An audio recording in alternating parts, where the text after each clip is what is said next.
നമസ്കാരം, എല്ലാവർക്കും ഇന്നത്തെ വീഡിയോയിലേക്ക് സ്വാഗതം. സന്തോഷ് പണ്ഡിറ്റ് ആൻഡ് സന്തോഷ് വർക്കി ഒരു ടോപ്പിക്കിൽ പോലും ഒന്നിച്ച് പറയാൻ പാടില്ലാത്ത രണ്ടാളുകളാണ്. കാരണം എന്താണെന്ന് വെച്ച് കഴിഞ്ഞാൽ സന്തോഷ് പണ്ഡിറ്റ് ആൻഡ് സന്തോഷ് വർക്കി തമ്മിൽ വ്യക്തിത്വത്തിൽ ഒരു സാമ്യതയില്ല. സന്തോഷ് പണ്ഡിറ്റ് കാലം തെളിയിച്ച മിടുക്കനായിട്ടുള്ള ഒരു വ്യക്തിയാണ്. ഈ ഒരു കാലഘട്ടത്തിൽ അദ്ദേഹത്തിന്റെ ചില പ്രതികരണങ്ങൾ കേൾക്കുന്ന സമയത്ത് എനിക്ക് ബഹുമാനം തോന്നാറുണ്ട്. ചിലത് കേൾക്കുന്ന സമയത്ത് അദ്ദേഹത്തിന്റെ ആ ഒരു കാലത്തെ ദീർഘവീക്ഷണത്തെ കുറിച്ചിട്ട് ഇന്ന് ഞാൻ ആലോചിക്കാറുണ്ട്. എന്നാൽ സന്തോഷ് വർക്കി എനിക്ക് തീരെ മമതയില്ലാത്ത, എനിക്ക് തീരെ താല്പര്യമില്ലാത്ത ഒരു വ്യക്തി അദ്ദേഹത്തിന്റെ പ്രതികരണങ്ങൾ കൊണ്ട് തന്നെ. ഈ രണ്ടാളുകളുടെയും പ്രതികരണങ്ങൾ തമ്മിൽ ഒരു സാമ്യതയില്ല, എന്നാൽ രണ്ടാളുകളുടെയും പേരുകൾ തമ്മിൽ വലിയ സാമ്യതയുണ്ട്. രണ്ടാളുകളും ഈ കഴിഞ്ഞ ദിവസം, രണ്ട് സന്തോഷന്മാരും ഈ കഴിഞ്ഞ ദിവസം പ്രതികരിച്ച ഒരു ടോപ്പിക്കിലെ സാമ്യത കൊണ്ടാണ് ഇന്ന് ഇവരെ രണ്ടുപേരെയും ഈ ഒരു വീഡിയോയിൽ നമുക്ക് പറയേണ്ടി വരുന്നത്. ഈ സന്തോഷ് പണ്ഡിറ്റും സന്തോഷ് വർക്കിയും തമ്മിൽ വേറൊരു സാമ്യതയുണ്ട്. രണ്ടാളുകളും നെഗറ്റീവ് പബ്ലിസിറ്റി കൊണ്ട് ആളുകളിലേക്ക് ഇറങ്ങിച്ചെന്ന വ്യക്തികളാണ്. ഒരു കാലത്ത് നെഗറ്റീവ് പബ്ലിസിറ്റി എന്താണെന്ന് നമ്മൾ മനസ്സിലാക്കുന്നത് സന്തോഷ് പണ്ഡിറ്റിന്റെ ആ ഒരു കലാരംഗത്തെ വിജയം കൊണ്ടാണ്. അദ്ദേഹത്തിന് അത് വിജയമാണ്. അദ്ദേഹം ആ ഒരു സാമ്പത്തിക ലാഭത്തെ കുറിച്ചിട്ടാണ് അന്ന് ഉദ്ദേശിച്ചത്. ആ ഒരു ലാഭം അദ്ദേഹത്തിന് കിട്ടുകയുണ്ടായി. അദ്ദേഹത്തെ സംബന്ധിച്ച് അതൊരു വിജയമാണ്. ഒരു തരത്തിൽ നോക്കിക്കഴിഞ്ഞാൽ ഒരു എക്സ്പെരിമെന്റൽ അപ്രോച്ച് അത് കാണാനും അങ്ങനെ മാർക്കറ്റ് ചെയ്താൽ കാണാനും ആളുകളുണ്ട് എന്നുള്ളത് നമുക്ക് മനസ്സിലായി. എനിക്ക് കാര്യമായിട്ടുള്ള ഹെയ്റ്റ് ഒന്നും അന്നേ തന്നെ ആ ഒരു മനുഷ്യനോട് ഉണ്ടായിരുന്നില്ല. സന്തോഷ് വർക്കിയും ഒരു തരത്തിൽ സിനിമയുമായി ബന്ധപ്പെട്ട് തന്നെയാണ് ആളുകൾക്കിടയിൽ സുപരിചിതനായി മാറിയത്. അദ്ദേഹത്തിന്റെ ഒരു സിനിമ റിവ്യൂ ആണ് അദ്ദേഹത്തെ ജനഹൃദയങ്ങളിലേക്ക് എത്തിച്ചത്. ഏതായാലും പ്രതികരണങ്ങളിലെ പക്വത എന്ന് പറയുന്ന ഒരു കാര്യം സന്തോഷ് വർക്കിക്ക് തീരെ ഇല്ല എന്നുണ്ടെങ്കിലും സന്തോഷ് പണ്ഡിറ്റിന് കാര്യമായിട്ട് തന്നെയുണ്ട്. ഈ കഴിഞ്ഞ ദിവസം അവര് വിവാഹത്തെ കുറിച്ചിട്ടും അതേപോലെ തന്നെ വിവാഹ മോചനത്തെ കുറിച്ചിട്ടും രണ്ട് വേദികളിലായിട്ട് സംസാരിക്കുകയുണ്ടായി. സന്തോഷ് പണ്ഡിറ്റ് കുറച്ചും കൂടെ ആധികാരികമായിട്ട് സംസാരിച്ചു. സന്തോഷ് വർക്കി കുറച്ചും കൂടെ സത്യസന്ധമായിട്ട് ഒരുതരം പിന്തിരിപ്പൻ രീതിയിൽ സംസാരിക്കുകയുണ്ടായി. ആദ്യം തന്നെ സന്തോഷ് പണ്ഡിറ്റ് ഡിവോഴ്സിനെ കുറിച്ചിട്ട് പറഞ്ഞ ആ ഒരു കാര്യങ്ങളിലേക്ക് പോകാം. സന്തോഷ് വർക്കിയുടെ കാര്യം നമുക്ക് പിന്നീട് സംസാരിക്കാം. സന്തോഷ് പണ്ഡിറ്റ് പറഞ്ഞ ഒരു കാര്യം നമ്മളിൽ പല ആളുകളും പലപ്പോഴും പറയാൻ സാധ്യതയുള്ള ഒരു സംഗതിയാണ്. വളരെ കൂടുന്നതാണ് അവർ ഉദ്ദേശിച്ചത്. പക്ഷെ അതിന് പ്രധാനമല്ല, പഴയതിനെ കണ്ടു.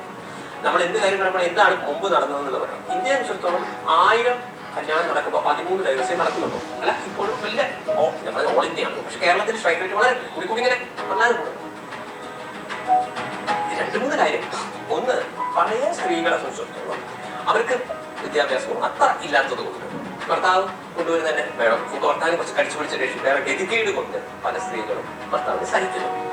പക്ഷെ ഈയിടെയായി ഡൈവേഴ്സ് കൂടാണ്ടാത്ത ഒരു കാരണം സ്ത്രീകൾക്ക് അത്യാവശ്യം വിദ്യാഭ്യാസമുണ്ട്. അതല്ലെങ്കിൽ ഇനി ഇയാൾ ഇല്ലെങ്കിൽ അവർക്ക് ജോലിയുണ്ട്. അതുകൊണ്ട് ഭർത്താവ് ഒഴിവാക്കുന്നു തന്നെ ഞാൻ പറയുന്നത്. പരിധി വിട്ട് ഭർത്താവ് ഭരിക്കുകയോ പരിധി വിട്ട് ഭർത്താവിന്റെ തല്ലും കുത്തുകയോ കൊണ്ട് ജീവിക്കേണ്ട ഗതികേട് ഈ നാട്ടിലെ പെണ്ണുങ്ങൾക്ക് വിദ്യാഭ്യാസവും ജോലിയുമുള്ള ഒരു പെണ്ണിനില്ല. അല്ല, എന്തുകൊണ്ട് സ്ത്രീകളിലേക്ക് വരാം. അപ്പൊ നിങ്ങളുടെ ആവശ്യം പറയും. അപ്പം ഇതാണ് സ്ത്രീകളുടെ പെർസെപ്ഷന് അല്ല ഡൈവേഴ്സ് കൂടുന്നതിന് ഒരു കാരണം. അതാണ് ഞാൻ പറയുന്നത്. ഇപ്പോഴും ഇന്ത്യയിൽ തന്നെ വിദ്യാഭ്യാസം താരതമ്യേന കുറഞ്ഞ മേഖലകളിൽ ഇത്രയും ഡൈവേഴ്സ് ഇല്ല. അത്യാവശ്യം കുഴപ്പമില്ലാത്ത, തരക്കേടില്ലാത്ത ഒരു സദസ്സിൽ പോലും ഡിവോഴ്സ് എന്ന് പറയുന്ന ഒരു കാര്യത്തെ കുറിച്ചിട്ട് ചർച്ച ചെയ്യുന്നത് വളരെ നെഗറ്റീവായിട്ടാണ്. സന്തോഷ് തന്നെ പറയുന്നുണ്ട്, 1000 ആളുകൾ വിവാഹം കഴിക്കുന്ന സമയത്ത് 13 ആളുകൾ മാത്രമാണ് ഡിവോഴ്സ് ചെയ്യുന്നത്. അതാണ് അതിന്റെ ഒരു റേറ്റ്.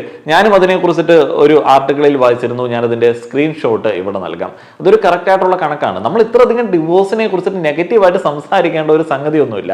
പിന്നെ ഇതിനകത്തുള്ള ഒരു ന്യൂനത എവിടെയാണെന്ന് വെച്ച് കഴിഞ്ഞാൽ ഈ വിവാഹം, അതേപോലെ തന്നെ വിവാഹമോചനം എന്നീ കാര്യങ്ങളെ കുറിച്ചിട്ട് സംസാരിക്കുന്ന സമയത്ത് അതിനകത്ത് ഏതെങ്കിലുമൊക്കെ കോംപ്ലിക്കേഷനെ കുറിച്ചിട്ടോ കോമ്പാറ്റിബിലിറ്റിയെ കുറിച്ചിട്ടോ സംസാരിക്കുന്ന സമയത്ത് എപ്പോഴും നമ്മൾ ഓട്ടോമാറ്റിക്കലി ഫീഡ് ചെയ്ത് വെച്ചതുപോലെ പറയുന്ന ഒരു സംഗതിയുണ്ട്, സ്ത്രീകളുടെ വിദ്യാഭ്യാസം. അത് സന്തോഷിയാണെങ്കിലും പറയുന്നുണ്ട്, സന്തോഷ് വർക്കിയാണ് എന്നുണ്ടെങ്കിലും പറയുന്നുണ്ട്. ചെറിയ പ്രായത്തിൽ വലിയ വിദ്യാഭ്യാസം കൊടുക്കാതെ കല്യാണം കഴിച്ചു വിടുന്നതാണ് നല്ലത്. ഇല്ലെങ്കിൽ മാരേജ് സംഭവം നടക്കില്ല. ഇന്നതാണ് നടക്കുന്നത്. റിയാലിറ്റി അതാണ്. ഇവർക്ക് വിദ്യാഭ്യാസം കൊടുക്കുമ്പോഴും ഇവരുടെ ഒരു പ്രായം കഴിയുമ്പോഴും വ്യക്തിത്വം വരുമ്പോഴും പിന്നെ നമ്മുടെ കയ്യിൽ കിട്ടുന്നില്ല. ഇപ്പോൾ ആണുങ്ങൾക്ക് അല്ലെങ്കിൽ ആഗ്രഹമുണ്ട്, പക്ഷെ പെണ്ണുങ്ങൾ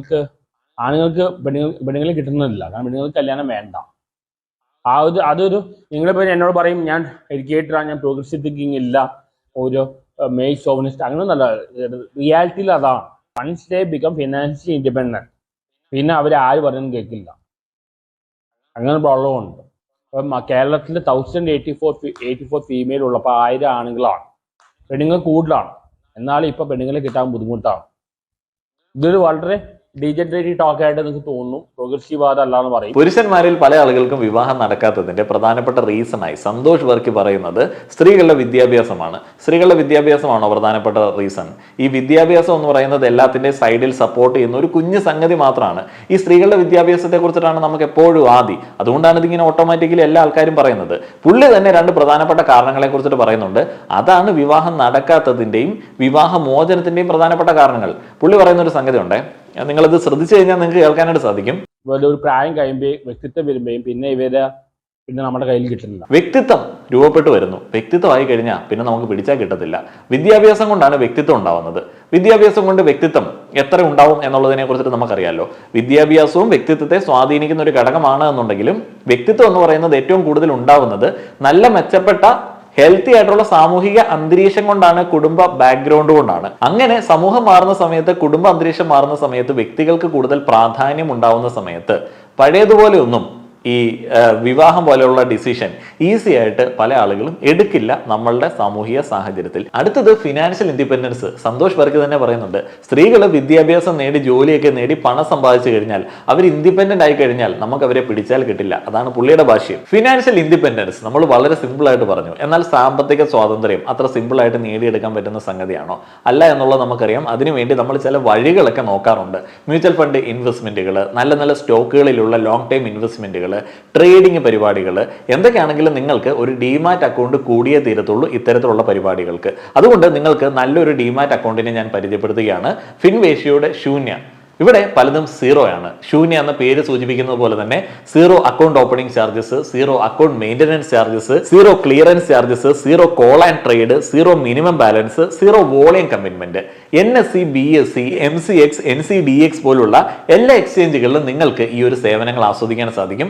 അതേപോലെ തന്നെ ഫിൻവേഷ്യ ആപ്പിൽ നിങ്ങൾ ശ്രദ്ധിച്ചിട്ടുണ്ടാവും, ബ്രോക്കറേജ് കാൽക്കുലേറ്റ് ചെയ്യാനായിട്ടുള്ള ഒരു ഓപ്ഷൻ. ഏറ്റവും കൂടുതൽ ട്രേഡ് ചെയ്യുന്ന സമയത്ത് നിങ്ങളെ അലട്ടുന്ന ഒരു സംഗതിയാണ് ഈ ബ്രോക്കറേജ് എന്ന് പറയുന്നത്. അപ്പോൾ അത് കാൽക്കുലേറ്റ് ചെയ്യാനായിട്ട് സാധിക്കും. അതേപോലെ തന്നെ AI അടിസ്ഥാനപ്പെടുത്തിയിട്ടുള്ള സ്റ്റോക്ക് പ്രഡിക്ഷൻസ്, അതായത് 3 ദിവസം മുതൽ 1 വർഷം വരെയുള്ള stock up and down predictions ഇവിടെ നമുക്ക് കാണാനായിട്ട് സാധിക്കും. അതുകൊണ്ട് ഒരു ഏകദേശ ധാരണ ട്രേഡിംഗ് ഒക്കെ നടത്തുന്ന ആളുകൾക്ക് ലഭിക്കുന്നതാണ്. ഫിൻവേഷ്യയുടെ ശൂന്യ NSE, BSE, MCX, NCDX, AMFI, CDSL and SEBI എന്നിവയിൽ രജിസ്റ്റർ ചെയ്തിട്ടുള്ള കമ്പനിയാണ്. അതോടൊപ്പം അവർ RBI രജിസ്റ്റേർഡ് ആയിട്ടുള്ള ഒരു NBFC കൂടിയാണ്. ഇൻവെസ്റ്റ്മെന്റും ട്രേഡിംഗും ഒക്കെ ശൂന്യയുടെ ഡിമാറ്റ് അക്കൗണ്ടിൽ കൂടെ നടത്താൻ ആഗ്രഹിക്കുന്ന ആളുകൾക്ക് കൂടുതൽ ഇൻഫർമേഷൻ കിട്ടുന്നതിന് വേണ്ടിയും അക്കൗണ്ട് ഓപ്പൺ ചെയ്യുന്നതിന് വേണ്ടിയുമുള്ള ലിങ്കുകൾ ഡിസ്ക്രിപ്ഷനിലും കമന്റ് ബോക്സിലും നൽകിയിട്ടുണ്ട്. ഇനി വീഡിയോയിലേക്ക് തിരികെ വരാം. സ്ത്രീകൾ വിദ്യാഭ്യാസം നേടി ജോലിയൊക്കെ നേടി പണം സമ്പാദിച്ചു കഴിഞ്ഞാൽ, അവർ ഇൻഡിപെൻഡന്റ് ആയി കഴിഞ്ഞാൽ നമുക്ക് അവരെ പിടിച്ചാൽ കിട്ടില്ല. അതാണ് പുള്ളിയുടെ ഭാഷ്യം. ശരിക്കും പറഞ്ഞാൽ അതൊരു പ്രധാനപ്പെട്ട റീസൺ തന്നെയാണ്. വിവാഹം നടക്കാത്തതിനും വിവാഹമോചനം ഉണ്ടാവുന്നതിനും നമ്മൾ ഫിനാൻഷ്യലി ഇൻഡിപെൻഡന്റ് ആയി കഴിഞ്ഞാൽ കുറച്ചും കൂടെ ഡിസിഷൻ എടുക്കാനായിട്ടുള്ള ഒരു പവർ നമുക്കുണ്ടാവും. പണ്ടത്തെ പോലെ ഈ കഞ്ഞി കുടിക്കാൻ വേണ്ടി ഒരാളെ അഡ്ജസ്റ്റ് ചെയ്ത് ജീവിക്കേണ്ട ആവശ്യമൊന്നും ഇന്നത്തെ ആളുകൾക്കില്ല. അത് വിദ്യാഭ്യാസവും ജോലിയും കൊണ്ട് മാത്രമാണോ? അല്ല എന്നുള്ളതാണ് പ്രധാനപ്പെട്ട ഒരു സംഗതി. ഇപ്പോൾ ഫിനാൻഷ്യലി ഇൻഡിപെൻഡന്റ് അല്ല എന്നുണ്ടെങ്കിലും ഒരു സ്ത്രീ ഒരു വീട്ടിൽ കഷ്ടപ്പെടുന്നുണ്ട് എന്നുണ്ടെങ്കിൽ മാതാപിതാക്കൾ അത് കണ്ടുകൊണ്ടിരിക്കുമോ? ഇല്ല. പണ്ടത്തെ പോലെ നിന്നെ എല്ലാം തന്ന് പറഞ്ഞു വിട്ടതാണ്, ഇനി ഇങ്ങടേക്ക് വരരുത് എന്ന് പറയുന്ന മാതാപിതാക്കളുടെ എണ്ണം കുറയുന്നുണ്ട്. അത് സാമൂഹിക മാറ്റം കൊണ്ടാണ്.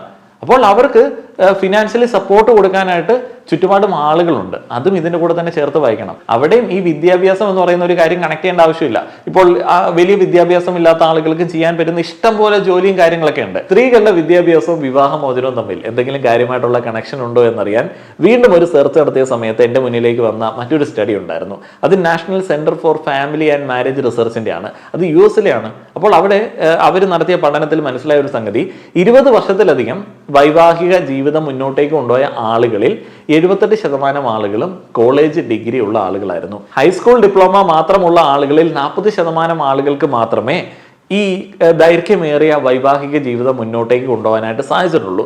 എന്ന് വെച്ച് കഴിഞ്ഞാൽ വിദ്യാഭ്യാസം കൂടുന്നതിനനുസരിച്ചിട്ട് കുടുംബ ബന്ധങ്ങൾ കുറച്ചും കൂടെ ദൃഢമാവുന്നുണ്ട്. അവിടെയൊക്കെ നമ്മൾ വിദേശ സംസ്കാരമൊക്കെ കൂടുതലായി അഡാപ്റ്റ് ചെയ്യുന്നു എന്ന പരാതി കേൾക്കുന്ന ആളുകളാണല്ലോ. അപ്പോൾ അങ്ങനെ ഒരു പരാതി കേൾക്കുന്ന സാഹചര്യത്തിൽ അങ്ങനെ ഒരു പോസിറ്റീവ് ആയിട്ടുള്ള കാര്യവും നമുക്കിവിടെ പ്രതീക്ഷിക്കാനായിട്ട് സാധിക്കും. വിദ്യാഭ്യാസം കൂടുന്നതനുസരിച്ചിട്ട് എല്ലാ ആളുകൾക്കും വിദ്യാഭ്യാസം കിട്ടുന്നതനുസരിച്ച് കുറച്ചും കൂടെ ആളുകൾ അങ്ങോട്ടും ഇങ്ങോട്ടും ഒക്കെ റെസ്പെക്ട് ചെയ്ത് കുറച്ചും കൂടെ നല്ലൊരു കുടുംബ ബന്ധങ്ങളിലേക്ക് പോകാൻ സാധ്യതയുണ്ട്. നമ്മളിങ്ങനെ ഇല്ലത്ത് നിന്ന് ഇറങ്ങുകയും ചെയ്തു, അമ്മാത്ത് എത്തിയില്ല എന്ന് പറയുന്ന ഒരു അവസ്ഥയിൽ നിൽക്കുന്നത് കൊണ്ടാണ് ഇപ്പോൾ കുറച്ച് പ്രശ്നങ്ങളൊക്കെ ഇത് ബെറ്റർ ആയിട്ട് വരാനായിട്ടുള്ള എല്ലാ സാധ്യതകളും ഉണ്ട്. ഇപ്പോൾ ലേറ്റസ്റ്റ് ആയിട്ട് വിവാഹമൊക്കെ നടക്കുന്ന കപ്പിൾസിനോടൊക്കെ സംസാരിക്കാനായിട്ടുള്ള ഒരു സാഹചര്യം കഴിഞ്ഞിടയ്ക്ക് കിട്ടിയിരുന്നു. അപ്പോൾ മനസ്സിലായ ഒരു സംഗതി കുറച്ചും കൂടെ വളരെ ബ്യൂട്ടിഫുൾ ആയിട്ടാണ് എല്ലാ ആളുകളും വിവാഹത്തെ നോക്കിക്കാണുന്നത്. പണ്ടത്തെ പോലെയുള്ള ആ ഒരു എന്താ പറയുന്നത്, ഒരു തുറക്കാത്ത ഒരു മനസ്സൊന്നും ഇപ്പോൾ പല ആളുകൾക്കും ഇല്ല. എല്ലാം ഓപ്പൺ ആയിട്ട് സംസാരിച്ച് അങ്ങോട്ടും ഇങ്ങോട്ടും റെസ്പെക്ട് ചെയ്താണ് ആളുകൾ വിവാഹം എന്ന് പറയുന്ന ഒരു ഡിസിഷനിലേക്ക് എത്തുന്നത്.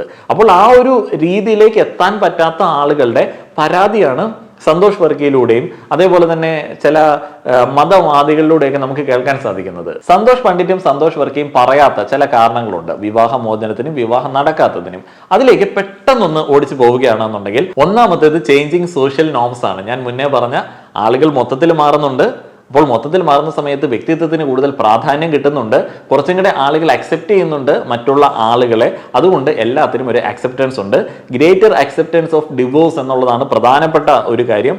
ആ ഒരു അക്സെപ്റ്റൻസ് സ്ത്രീകൾ മാത്രമല്ല കാണിക്കുന്നത്, അവരുടെ ചുറ്റുപാടുകളും അതിനെ അക്സെപ്റ്റ് ചെയ്യുന്നുണ്ട്. എന്ന് വെച്ച് കഴിഞ്ഞാൽ മാതാപിതാക്കൾ മകളുടെ കഷ്ടപ്പാട് കാണാൻ ആഗ്രഹിക്കുന്നില്ല, സമൂഹം അത് ആഗ്രഹിക്കുന്നില്ല. അപ്പോൾ ഡിവോഴ്സിന് കുറച്ചും കൂടി ഒരു അക്സെപ്റ്റൻസ് കിട്ടുന്നുണ്ട്. നമ്മൾ സന്തോഷ് പണ്ഡിറ്റിന്റെ ആ ഒരു മുഴുവൻ ഇന്റർവ്യൂ കാണുകയാണെന്നുണ്ടെങ്കിൽ അതിൽ ഇന്റർവ്യൂ ചെയ്യുന്ന ആളുകളൊക്കെ പറയുന്നത് അവർ ഡിവോഴ്സിനോട് അനുകൂലിക്കുന്നു എന്നുള്ളതാണ്. ഇപ്പൊ നമ്മളോട് ചോദിച്ചാലും നമ്മൾ അങ്ങനെ പറയില്ലേ, വെറുതെ എവിടെയെങ്കിലുമൊക്കെ അടിമ ജീവിതം നയിക്കുന്നതിനേക്കാളും നല്ലത്, വെറുതെ മർദ്ദനം കൊള്ളുന്നതിനേക്കാളും നല്ലത് സ്വസ്ഥമായിട്ടുള്ള ഡിവോഴ്സ് ചെയ്തിട്ടുള്ള ഏക ജീവിതമാണ്. ഇതിനോടൊപ്പം സബായിട്ട് പറയുന്നത് ഇൻഫ്ലുവൻസ് ഓഫ് വെസ്റ്റേൺ കൾച്ചറാണ്. വെസ്റ്റിൽ നിന്ന് വരുന്നതെല്ലാം നെഗറ്റീവാണ് എന്നൊരു ചിന്താഗതി നമുക്കുണ്ടായിരുന്നു. കാരണം നമ്മളോട് കുറെ മതവാദികൾ അങ്ങനെയാണ് എപ്പോഴും കമ്മ്യൂണിക്കേറ്റ് ചെയ്തുകൊണ്ടിരുന്നത്. എന്നാൽ വെസ്റ്റിൽ നിന്ന് നമ്മളെടുത്ത പോസിറ്റീവായിട്ടുള്ള ഒരു സംഗതിയാണ് ഡിവോഴ്സ് പോലുള്ള കാര്യങ്ങളിലുള്ള അക്സെപ്റ്റൻസ്. ഈ ഫ്രീഡം, ഇൻഡിവിജ്വൽ ഫ്രീഡം എന്ന് പറയുന്ന ഒരു കാര്യം, പേഴ്സണൽ ഫ്രീഡം എന്ന് പറയുന്ന ഒരു കാര്യം, പേഴ്സണൽ ബൗണ്ടറീസ് എന്ന് പറയുന്ന ഒരു കാര്യം. ഇനി രണ്ടാമത്തെ ഒരു കാരണമായിട്ട് പറയുന്നത് ജെൻഡർ റോൾസ് ആൻഡ് എക്സ്പെക്ടേഷൻസ്. അപ്പോൾ അതിനകത്ത് രണ്ട് സബ് പോയിന്റ് ഉണ്ട്. Evolving roles of woman, traditional gender expectations. ഈ രണ്ട് കാര്യങ്ങളിലുള്ള മാറ്റങ്ങൾ എന്ന് വെച്ച് കഴിഞ്ഞാൽ സ്ത്രീകൾ പല രീതിയിൽ ഇൻഡിപെൻഡന്റ് ആവുന്നുണ്ട്. സമൂഹം അവർക്ക് വലിയ കാര്യമായിട്ടുള്ള സപ്പോർട്ട് കൊടുക്കുന്നുണ്ട്. വിദ്യാഭ്യാസം കൊണ്ട് ഇൻഡിപെൻഡന്റ് ആവുന്നുണ്ട്. ഫാമിലിയിൽ കുറച്ചും കൂടെ അവർക്ക് ഒരു റെസ്പെക്ട് കിട്ടുന്നുണ്ട്. അപ്പൊ അതുകൊണ്ട് തന്നെ ഈ സ്ത്രീകൾ ഇങ്ങനെ ആയിരിക്കണമെന്ന് പറയുന്ന ഒരു നിർബന്ധ ബുദ്ധി സമൂഹത്തിനോ അല്ലെങ്കിൽ ഞങ്ങൾ ഇങ്ങനെ തന്നെ പെരുമാറണം എന്നുള്ള ഒരു ചിന്ത സ്ത്രീകൾക്കോ ഇല്ലാതായി മാറുന്നുണ്ട്. അതുകൊണ്ട് തന്നെ അവർ ഡിവോഴ്സ് എന്ന് പറയുന്ന ഒരു കാര്യം, ഏറ്റവും മോശമായിട്ടുള്ള ഒരു സാഹചര്യത്തിൽ ഡിവോഴ്സ് എന്ന് പറയുന്ന ഒരു കാര്യം ചൂസ് ചെയ്യുന്നുണ്ട്. അടുത്തത് കോമ്പാറ്റബിലിറ്റി ഇഷ്യൂസ്. നിങ്ങൾക്കറിയാം, തമ്മിൽ ചേരാത്ത ആളുകൾ ചിലരൊക്കെ വിവാഹത്തിലേക്ക് കിടക്കുന്ന സമയത്ത്, അറേഞ്ച്ഡ് മാരേജിലൊക്കെയാണ് ഏറ്റവും കൂടുതൽ കാണുന്നത്, വിവാഹത്തിലേക്ക് കിടക്കുന്ന സമയത്ത് മനസ്സിലാവുന്ന ഒരു സംഗതിയുണ്ട്, തന്നെ പോലെ ഒട്ടുമല്ലാത്ത ഒരാളുടെ കൂടെയാണ് താൻ ജീവിക്കുന്നത്. തൻ്റെ ഇഷ്ടങ്ങൾ അയാളുടെ അനിഷ്ടങ്ങളാണ് എന്നുണ്ടെങ്കിൽ അത് ഭയങ്കര ബുദ്ധിമുട്ടായിട്ടുള്ള ഒരു ലൈഫാണ്. അടുത്തത് ഇൻഫിഡിലിറ്റി ആൻഡ് ട്രസ്റ്റ് ഇഷ്യൂസ്. അറിയാലോ, തേപ്പ് എന്ന് മലയാളത്തിൽ സിമ്പിളായിട്ട് വേണമെങ്കിൽ പറയാം. ഈ ഒരു കാര്യത്തിൽ വേണമെങ്കിൽ ആ ഒരു പദം യൂസ് ചെയ്യാം. വലിയ പ്രതീക്ഷകളോടെ വിവാഹ ബന്ധത്തിലേക്ക് കടക്കുന്നു. കടന്നതിന് ശേഷം പങ്കാളികളിൽ ഒരാൾ അറിയുകയാണ് മറ്റേ ആൾക്ക് വേറൊരു ബന്ധമുണ്ട്. അത് വലിയ പെയിനാണ്. നമ്മൾ ഏകപത്നി ഏകപതി വ്രതത്തിലേക്ക് പോകുന്ന ആളുകളാണ്. അപ്പം നമുക്കൊക്കെ അത് വലിയ പെയിനാണ്. അങ്ങനെ ഒരു പെയിനിൽ നിന്ന് പല ആളുകളും ഡിവോഴ്സ് എന്ന് പറയുന്ന ഒരു ഡിസിഷൻ എടുക്കാറുണ്ട്. ഇതിനോടൊപ്പം തന്നെ ട്രസ്റ്റ് ഇഷ്യൂസ് എന്ന് പറഞ്ഞു കഴിഞ്ഞാൽ ചില ആളുകൾ എപ്പോഴും അവരുടെ ആ ഒരു റിലേഷൻഷിപ്പിൽ ഭയങ്കര ജെന്യുവൻ ആയിരിക്കുമല്ല, അല്ലെങ്കിൽ ലോയൽ ആയിരിക്കുമല്ല. അത് മറ്റൊരാൾക്ക് വലിയ ട്രസ്റ്റ് ഇഷ്യൂസ് ഉണ്ടാക്കും. പിന്നെ ചില ആളുകൾക്ക് എപ്പോഴും ട്രസ്റ്റ് ഇഷ്യൂസ് ഉണ്ടാവും. എല്ലാ ആളുകളെയും സംശയമായിട്ടുള്ള ആളുകളും ഉണ്ട്, പിന്നെ സംശയരോഗമുള്ള ആളുകളുണ്ട്. അപ്പം അങ്ങനെയൊക്കെയുള്ള ഒരു ഇഷ്യൂ ഉണ്ട്. അതേപോലെ തന്നെ ചില ആളുകളെ നമുക്ക് വിശ്വസിക്കാൻ തോന്നത്തില്ല, കാരണം അവരുടെ പ്രവർത്തനങ്ങൾ അങ്ങനെയായിരിക്കും. അപ്പം അങ്ങനെയുള്ള കാരണങ്ങൾ ഡിവോഴ്സിന് ഒരു റീസണായി മാറാറുണ്ട്. അപ്പം അങ്ങോട്ടും ഇങ്ങോട്ടും വിശ്വാസം ഇല്ലാതെ എങ്ങനെയാണ് സ്നേഹം ഉണ്ടാകുന്നത്? അങ്ങനെ ഒരു സാഹചര്യത്തിൽ മുന്നോട്ടേക്ക് പോകാനായിട്ടും പറ്റത്തില്ല. അടുത്തത് ഡൊമസ്റ്റിക് വയലൻസ് ആൻഡ് അബ്യൂസ്. സ്ഥിരമായിട്ട് നമ്മൾ കേൾക്കുന്നതാണ്. വാസസ്ഥലത്ത് ക്രൂരമായിട്ട് ആക്രമിക്കപ്പെടുകയാണ്, ഗാർഹിക പീഡനം എന്ന് പറയും. അതിപ്പോൾ പുരുഷന്മാർക്ക് സ്ത്രീകൾക്കും അനുഭവിക്കേണ്ടി വരാറുണ്ട്. പുരുഷന്മാരിൽ പല ആളുകളും അത് പറഞ്ഞ് ഡിവോഴ്സ് നേടിയിട്ടുണ്ട്. അപ്പോൾ അങ്ങനെ ആക്രമിക്കുന്ന ദൃശ്യങ്ങളൊക്കെ CCTV ഉള്ളത് കൊണ്ട് നമ്മളിൽ പല ആളുകളും കണ്ടിട്ടുണ്ട്. അപ്പോൾ ഡൊമസ്റ്റിക് വയലൻസ് ആൻഡ് അബ്യൂസ് ഒരു റീസണാണ്. ഫിനാൻഷ്യൽ പ്രോബ്ലംസ്, ഇതാണ് മുന്നേ നമ്മൾ സന്തോഷ് വർക്കി പറഞ്ഞതിനകത്തുനിന്ന് എടുത്തു പറഞ്ഞത്.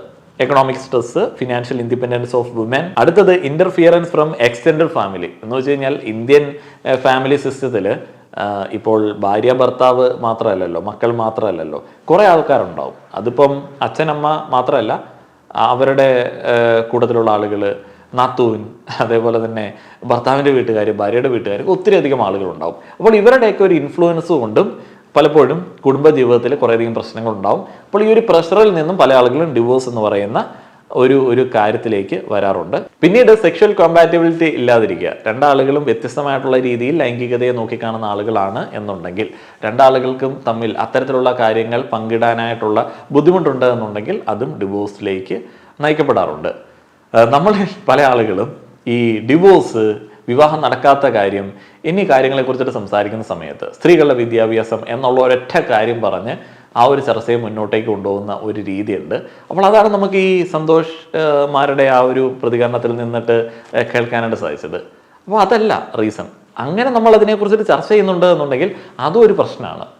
അത് നമ്മൾ വല്ലാതെ എന്തോ വലിയൊരു ഔദാര്യം കൊടുക്കുന്ന ഒരു സംഗതിയായിട്ട് കൺസിഡർ ചെയ്യുന്നത് കൊണ്ടും അതൊരു പ്രോബ്ലമായിട്ട് ഇപ്പോഴും ചില ആളുകൾ ചിന്തിക്കുന്നത് കൊണ്ടുമാണ് നമുക്കെപ്പോഴും ഈ സ്ത്രീകളുടെ വിദ്യാഭ്യാസമാണ് പലതിനും കാരണമെന്നുള്ള ഒരു ചിന്ത മൈൻഡിലേക്ക് വരുന്നത്. അല്ല, സമൂഹം മാറിയിട്ടുണ്ട്. സ്ത്രീകൾ മാത്രമല്ല ഈ കാര്യത്തിൽ ഇൻഫ്ലുവൻസ് ചെലുത്തുന്നത്.